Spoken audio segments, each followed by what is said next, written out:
So, man, you've been bullish, right? You've been laying out your case for higher margins, higher stocks. Things look pretty good. Are you rethinking that now? No, not really. Higher rates don't do that for you? I think when you're in this band, good news is good and bad is bad. If it gets too hot, the economy, then I could see us getting back to that, too good, it's running too hot, they're going to cut. They're going to suspend cutting, maybe even hike. And you got there? The last 48 hours, you got a little bit of that, but I think it's fits and starts. It's not, the conclusion isn't in. I think it's mixed. Like the housing data was light.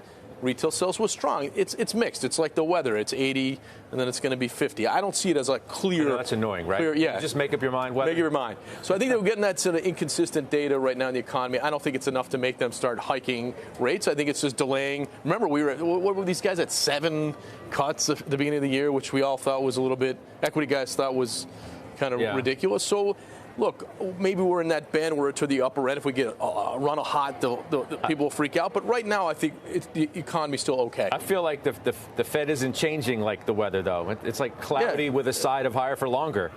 Now we're trying to figure out what that's going to mean for stocks. Which I'm good with. I think earnings so far, we have, 200 companies reporting in the next 10 earnings sessions in the S&P 500. There's a lot in front of us. We got the financials mostly behind us, and we got the big next couple of weeks. But I haven't seen what I would call a bellwether tell me demand's bad or, the outlook is being reduced materially, a big company. So we'll see if we get that. But so far, I think earnings season's been okay. We were due, anyway, for some kind of a correction, You don't get top left, bottom left, top right, it's not a God-given right to happen every day. So, yeah, you can get little retrenchments. People worry about maybe a little bit less accommodation. I still think the dream of accommodation is going to be better than reality.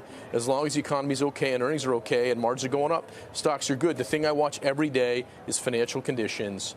And if we start seeing them really tighten, then I think you're going to get a bigger, shift more toward, higher quality free cash flow. Can't they tighten with a stock market correction of magnitude if rates continue to back up? It's not just a tightening of credit. Spreads need to widen. The whole kind of complex needs to get more risk off. What about multiples? Do they get harder to justify in a higher for longer world or not?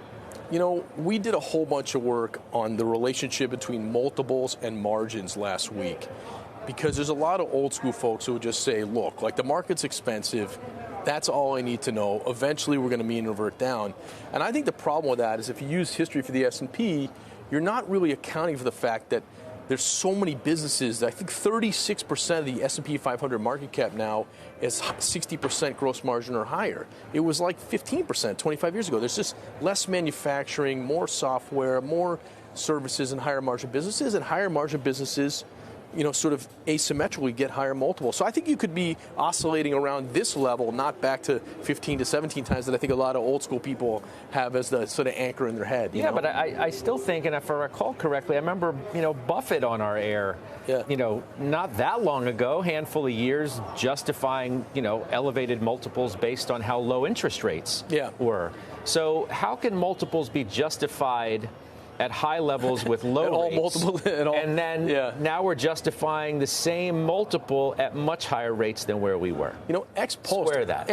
Ex post, I don't think you should have had as high multiples with low rates. I think the truth is extreme yields are probably because the world's a little riskier, and those should be lower multiple environments. And now we're kind of in a more healthy, normal 10-year band that we would have learned in school is sort of, probably a higher multiple, more normal situation. I think it was just all the fiscal stimulus on top of the monetary policy that sort of confused people, when rates were low. I think this is a more normal, healthy 10-year yield range to be in, and I think multiples can trade above 20 times as long as I dream margins are growing and earnings can grow next year over this year. Okay.